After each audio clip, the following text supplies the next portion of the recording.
नमस्कार. आज आपण इथे 10 मिनिटात रेडी होणारी पनीर करी बघणार आहोत. त्याकरिता मी 200 ग्राम पनीर घेतलेले आहे आणि हे सर्व जिन्नस आपण मिक्सरमधून बारीक करून घेणार आहोत. हे बघा, मी असा पेस्ट बनवलेला आहे. पनीरचे मी हे असे क्यूब्स बनवून घेतलेले आहेत आणि तेल गरम झाले आहे. त्यामध्ये आपण 1 चम्मच जिरे, 1 चम्मच राई आणि हा बनवून घेतलेला पेस्ट टाकणार आहोत.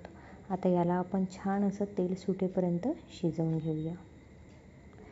पनीरमध्ये ना भरपूर प्रमाणात कॅल्शियम असतं, त्यामुळे हाडांच्या मजबूतीकरिता ते खूप उपयोगी ठरतं. आता यामध्ये आपण आपले घरगुती मसाले, 1 चम्मच हळद, 2 चम्मच मी इथे लाल मिर्च पावडर टाकणार आहे, 1 चम्मच जिरे पावडर आणि मीठ इथे आपल्या स्वादानुसार. याला पण आपण छान शिजवून घेऊयात. ज्याला कोणाला दुधाची ॲलर्जी असेल ते अशी पनीरची भाजी वगैरे बनवून आपल्या आहारामध्ये याचा समावेश करू शकतात.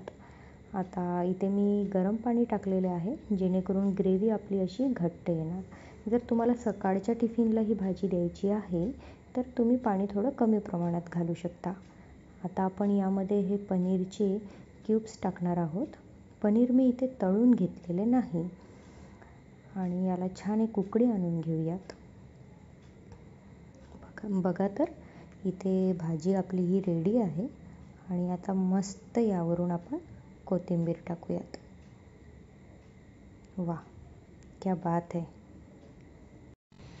तर बघा, अशा प्रकारे पनीरची भाजी फक्त 10 मिनिटामध्ये बनवून रेडी आहे.